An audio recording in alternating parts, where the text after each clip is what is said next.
हार नहीं मानूंगा, रार नहीं ठानूंगा। नमस्कार, जय हिंद दोस्तों, आप सभी का स्वागत है all in one education centre में। लगातार यह चैनल आप सबके मुद्दे पर ज़मीनी स्तर पर कार्य कर रहा, वो चाहे दिन हो, रात हो या फिर जाड़ा, गर्मी, बरसात हो। डीएलएड प्रत्यावेदन वाले प्रशिक्षु या चाहे स्टे रिजल्ट वाले प्रशिक्षु, वो सभी इस वीडियो पर ध्यान देंगे। शुरू से आखिरी तक सारी बातों को गौर से सुनेंगे क्योंकि एक एक पॉइंट बहुत महत्वपूर्ण होने वाली है। प्रत्यावेदन वाले प्रशिक्षु बहुत ही ज़्यादा गंभीर स्थिति में है, बहुत ही परेशान है। परीक्षा होगी कि नहीं होगी, इस असमंजस में, इस संदेह में कब से इंतज़ार करते आ रहे हैं और परेशान हैं, हताश हैं, निराश हैं। मैं उन सब के लिए यह वीडियो बना रहा हूं ताकि आप सभी को एक आश्वासन के तौर पर मैं कोई चीज़ कह सकूं। अब देखिए, कोर्ट या योगी जी से मिलेगा न्याय, इस पर बात होगी। आना आवश्यक है, कहाँ पर आना है, ये सभी बात करेंगे। प्रत्यावेदन याची डबल बेंच क्या होते हैं, कई ऐसे प्रशिक्षु हैं ये सब जानते ही नहीं हैं कि ये सब मामला क्या चल रहा है।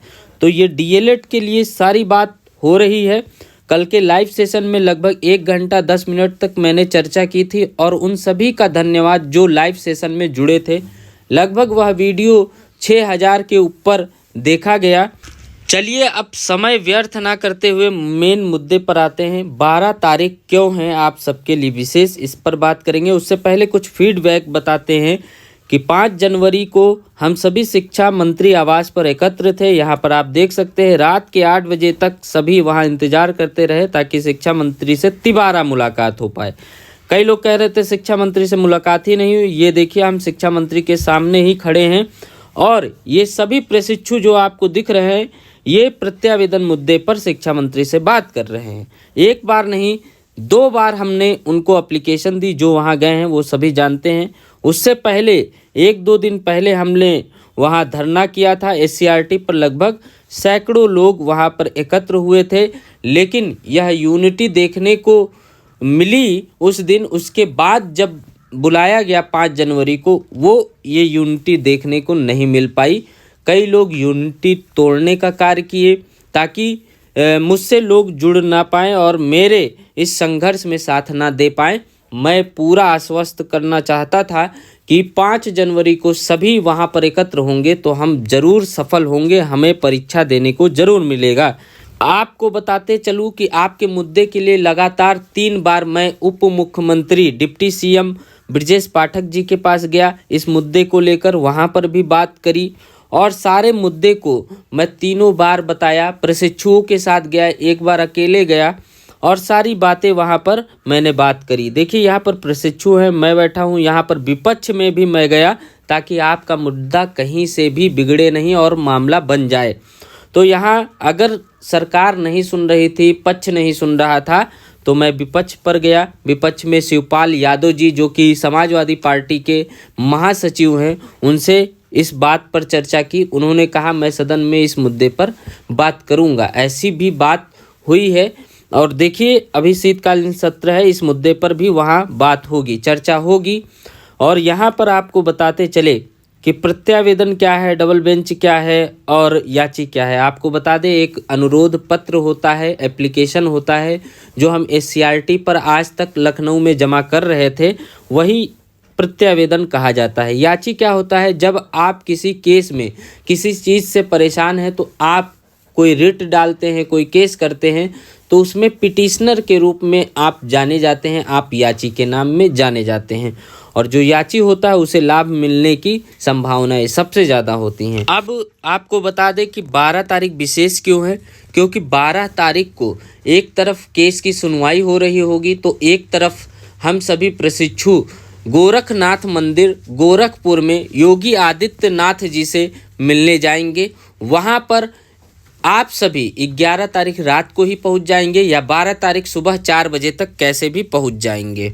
ऐसा इसलिए कह रहा हूँ कि पिछली बार जो जनता दरबार में योगी जी सभी जनता से मिले थे, वो सुबह 5 बजे से 8 बजे तक ही मिलकर रह गए थे, संख्या जितनी थी उस हिसाब से। इस वजह से एक दिन पहले रात में ही पहुंच जाएंगे तो ज़्यादा बढ़िया रहेगा, वहां रुकने और खाने की कोई समस्या नहीं है। 12 तारीख को ही हाईकोर्ट इलाहाबाद में 5-6 केसेस लगे हुए हैं, जिसमें एक केस मेरा भी है। उसमें कई प्रशिक्षु जुड़े हैं जिसका फैसला होना है और बहुत समय से यह केस भी चल रहा है, कनेक्ट हो गया क्योंकि 3-4 जज रिसेंटली चेंज हुए हैं। अभी जो जज हैं वो पहली बार इस केस की सुनवाई करेंगे। इस वजह से 12 तारीख में कोई भी फैसला आने के कोई आसार नहीं है, बस बहस होने की संभावना है। क्योंकि जब भी नए जज आते हैं तो उनको फिर से पूरी बात बतानी होती है, पूरी बहस होती है, पक्ष विपक्ष दोनों रखे जाते हैं। तो ऐसे में 12 तारीख को कोई फैसला आने की संभावनाएं नहीं है, बस बहस होने की संभावना ज़्यादा है। आगे आपको बता दें, याची, डबल बेंच और ये सभी हो गया। अब आपको पता करना है कि आपको याची बनना है कि नहीं। तो देखिए, अभी संभावनाएं यही हैं कि अगर आप याची बन रहे हैं तो आपको लाभ मिलने के चांस ज़्यादा रहेंगे कोर्ट के माध्यम से अगर कोई फैसला आता है तो, क्योंकि कोर्ट याची को ही प्रेफरेंस देती है, क्योंकि उन्हें लगता है कि जिसे परेशानी है वही कोर्ट तक आया है। तो पिछले भी आदेश में देखा होगा कि याचियों को एक एडिशनल चांस दिया जाए, ऐसा ऑर्डर हुआ था।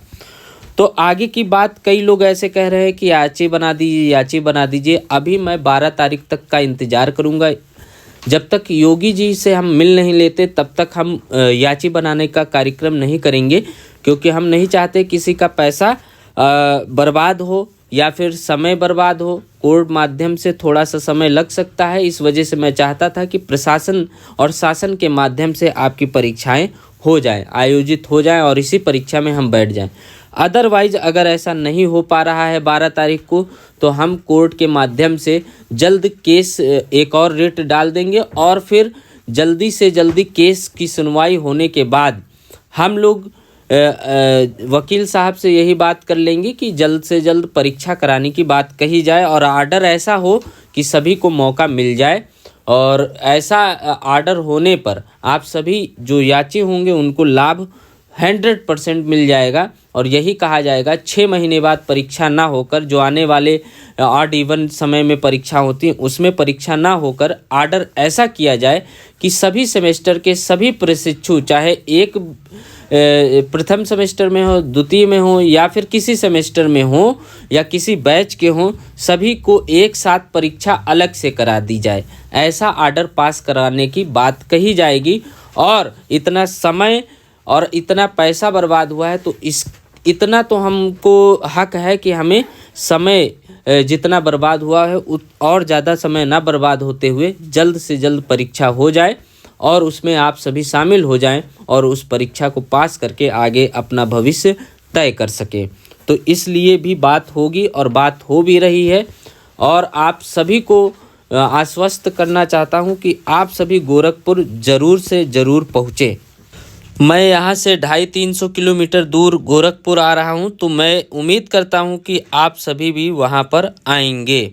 और यदि नहीं आए तो कोर्ट में पैसा खर्च करने के लिए फिर तैयार रहिए। इस वीडियो में इतना ही। जय हिंद, जय भारत। सब तक यह सूचना पहुँचा जरूर दीजिएगा।